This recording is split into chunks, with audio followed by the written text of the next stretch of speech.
안녕하세요. 가천대학교 기계공학과에 재직 중인 이대호 교수입니다. 저는 레이저를 이용한 다양한 기능성 소자에 대한 연구를 진행해 오고 있습니다. 오늘 강의는 제 연구 분야에 대한 이야기는 아니고요. 수학, 그 중에서도 미분에 대한 이야기를 한번 해볼까 합니다. 네, 미분이라는 개념은 결국 어떤 변화량에 대한 개념입니다. 따라서 기계공학뿐만 아니라 모든 공학 분야 그리고 사회과학 분야에서도 어떤 미분과 관련된 이론이 상당히 많이 있습니다. 그래서 이번에는 미분의 기초적인 개념이지만 매우 중요한 개념인데 교재에서는 친절하게 설명하지 않는 부분에 대해서 이야기를 해보도록 하겠습니다. 네, 제가 미분과 관련된 여러 가지 식들에 대한 OX 퀴즈를 한번 준비해 봤습니다. 아마 여러분 여기 화면에 보이실 텐데요. 제가 8가지 OX 퀴즈를 준비해 봤는데 아마 여러분들이 뭐 그동안 봤을 식들도 있고 또 뭐 쉽게 대답할 수 있는 식들도 있을 거고 또 어떤 것들은 이거 보긴 봤는데 좀 헷갈린다라는 식들도 있을 거예요.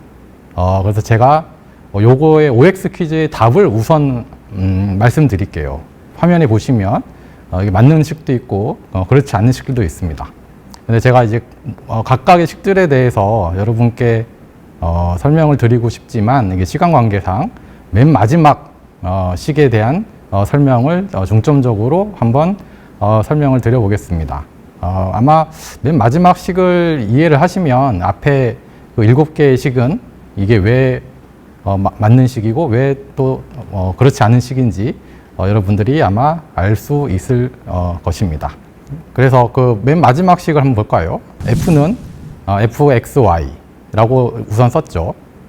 그리고 이때 df는 라운드 x분의 라운드 f 그다음에 곱하기 dx 더하기 라운드 y분의 라운드 f 곱하기 dy 요런 식을 이렇게 썼습니다. 그러면 우선 이 각각의 식의 항이 어떤 의미를 갖는지를 한번 살펴보도록 하겠습니다.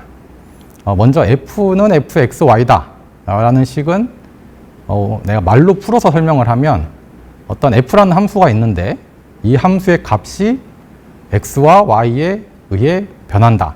또는 xy에 대한 xy 값이 변하면 이제 f 값이 변한다 라는 이제 그러한 식이죠. 그래서 이때 우리는 f를 다변수 함수라고 합니다. 왜냐하면 f에 관한 변수가 x 하나뿐만 아니고 x, y 이렇게 두 개가 있는 거죠.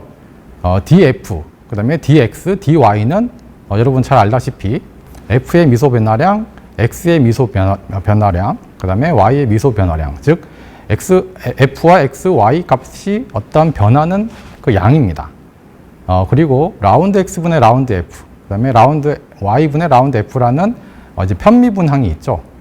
여러분 아마 편미분 공부해 본 사람들은 이 항이 어떤 의미를 갖는지 아마 잘 알고 계실 겁니다. 근데 저는 이제 요 항을 f를 x로 편미분한 식, 이런 식으로 설명하기보다는 이렇게 설명해 볼게요. x만 변했을 때 f가 얼마나 변하느냐에 대한 어떤 비율이다 라고 설명을 하면 즉 어떤 변화량과 변화량의 그 비율을 나타내는 거죠. 그래서 이제 그 8번 맨 마지막 그 제가 OX 퀴즈에서 맨 마지막 식에 대한 각 항에 대한 설명을 이렇게 마쳤습니다. 제가 예전에 공부할 때 되게 헷갈렸고 제가 답을 찾지 못했던 부분이 있는데 저기 화면에 보이는 것처럼 여기 보면 라운드 x와 dx 즉 어떤 편미분과 그 상미분 항이 서로 합쳐져 있죠. 그래서 저는 예전에 공부할 때 이게 라운드 x와 dx가 이렇게 분모, 그다음에 분자에 있으니까 이렇게 상쇄돼서 결과적으로 왜 df는 라운드 f라는 식이 될 수 없는지에 대해서 한동안 많이 고민을 해봤습니다. 우선 저게 왜 저렇게 그 상쇄가 되지 않느냐라는 것을 말씀을 드리면 저 편미분항, 즉 라운드 x분의 라운드 f나 라운드 y분의 라운드 f항은 항상 어떤 그러니까 쌍으로 다녀야 돼요. 그러니까 각각의 라운드 F만 따로 떨어뜨리거나 라운드 X만 따로 떨어뜨려서 이거를 생각할 수가 없습니다. 즉 항상 저 편미분 기호는 두 변수의 어떤 변화량의 비율로서 그 쌍으로 항상 따라다녀야 되는 거예요. 그렇게 생각을 하시면 내가 저렇게 상쇄를 하려면 라운드 X를 이제 따로 분리해서 생각을 해야 되는데 그게 안 되기 때문에 결국 저 식은 저렇게 상쇄가 될 수 없는 식입니다. 그리고 이제 변수 하나의 변화량을 나타낼 때는 라운드 X가 아닌 항상 DX항으로 표시를 해야 되는 거고요. 자, 요거를 생각해 보면 제가 아까 말씀드린 식이 왜 상쇄에 대해서 저런 형태로 쓰면 안 되는 식인지를 여러분들이 알 수 있을 겁니다. 자, 그럼 본격적으로 그 이제 DF항에 대한 수식이 어떻게 우리가 이해할 수 있는지, 즉 저 식을 잘 보면 편미분항과 어떤 상미분항이 서로 섞여 있고 그다음에 뭐 곱해서 더해져 있습니다. 이런 식들을 어떻게 설명을 할지 제가 제 스스로 한번 이 수식을 설명하는 방법을 생각해 봤는데요. 일명 자판기의 원리라고 제가 한번 이름을 붙여봤습니다. 자, 여러분 동전을 바꿔주는 어떤 자판기, 뭐 화폐 교환기라고 할 수도 있고요. 이 자판기는 특이하게도 X에다가 돈을 넣으면 넣은 돈의 2배를 주고요. Y에다가 돈을 넣으면 넣은 돈의 3배를 준다고 해봅시다. 그러면 제가 얼마를 넣으면 거기에 해당하는 내가 돈을 출구해서 꺼낼 수 있겠죠. 자, 그럼 얘를 수식으로 한번 생각을 해볼게요. 그러면 자, 내가 X에다가 만약에 100원을 추가해요. 그거를 수식으로 생각을 해보면 어떤 DX, 즉 X의 변화량이 되겠죠.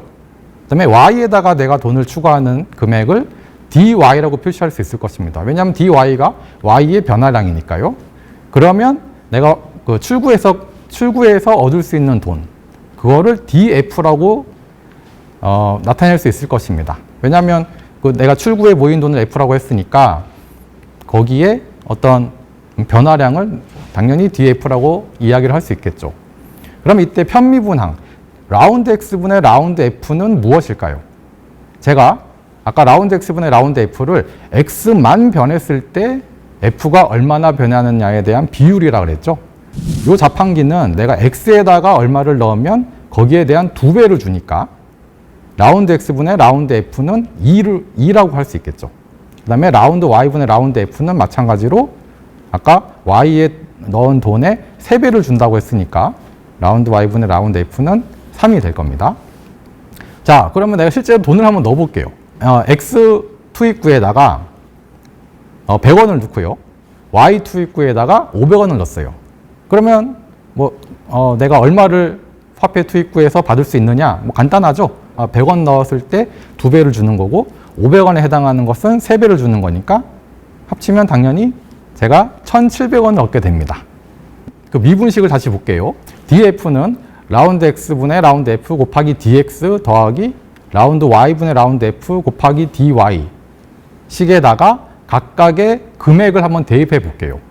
정확하게 식이 맞아떨어집니다. 이 자판기를 생각해 보면 어찌 보면 그 식은 되게 당연한 식이 될 겁니다. 대학생 여러분들이 공부를 하다 보면 다변수 함수의 미분과 연관이 있는 수식들을 생각보다 자주 접하게 됩니다.